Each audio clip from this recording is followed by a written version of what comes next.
சுரேந்திர மோடியின் கொள்ளுப்பேரனான சந்திர மோடி இன்று இனிய புத்தாண்டு நல்வாழ்த்துக்களை நேயர்களுக்கு தெரிவித்துள்ளார். பல ஆண்டுகளாக சர்ச்சைக்குரிய நெல்லை பெரியாறு அணையின் நீர் பிரச்சினையை மிக சுமூகமாக தீர்த்து வைக்கப்படும் என மத்திய அரசு நம்பிக்கை தெரிவித்துள்ளது. மக்கள் தொகையில் முதலிடம் பிடித்த சீனாவை முறியடித்தது நம் நாடு. அரசியல் தலைவர்கள் பட்டாசு வெடித்து ஆரவார கொண்டாட்டம்.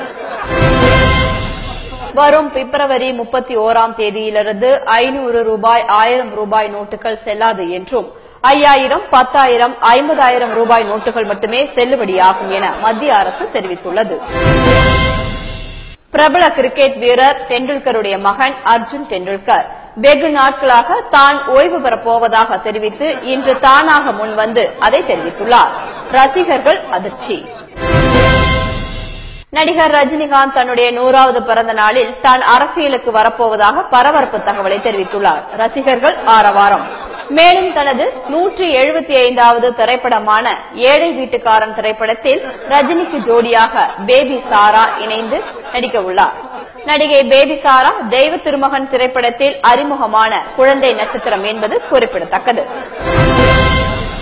கடந்த 35 ஆண்டுகளுக்கு முன் காணாமல் போன மலேசிய விமானத்தை கேப்டன் விஜயகாந்த் அவர்கள் கண்டுபிடித்துள்ளார். இதுகுறித்து பத்திரிகையாளர்கள் சந்திப்பில் கேப்டன் விஜயகாந்த் கூறியதாவது: பல ஆண்டுகளாக காணாமல் போன விமானத்தை பல தலைவர்கள் தேடியும் கண்டுபிடிக்க முடியாமல் தான் கண்டுபிடித்ததாக பெருமிதம் கொண்டார். கேப்டன் விஜயகாந்த் தன்னுடைய மகன் சண்முக பாண்டியனுடைய திரைப்படம் மிக விரைவில் வெளிவரும் என்று அறிவித்துள்ளார்.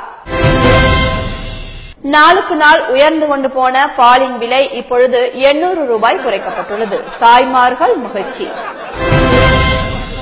கொல்கத்தா அருங்காட்சியகத்தில் 45 ஆண்டுகளுக்கு முன்பு கண்டுபிடிக்கப்பட்ட நோக்கியோ 1100 என்ற செல்போன் ஏலமிடப்பட்டது. ஏலத்தில் கலந்து கொண்ட பலரில் இந்தியர் ஒருவர் அதை ஏலத்தில் எடுத்தார். 47 கோடி ரூபாய்க்கு பெற்றுக்கொண்ட அந்த செல்போனை இது முன்னோர்கள் பயன்படுத்தியது என்பதை குறித்து தான் பெருமிதம் கொள்வதாக பேட்டியளித்தார்.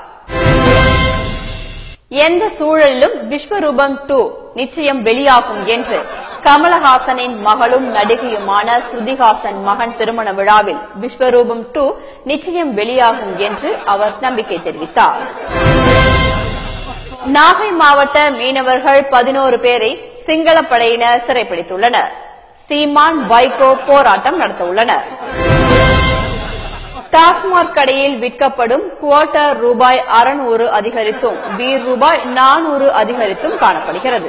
குடிமகன்கள் பெரும் அதிர்ச்சி.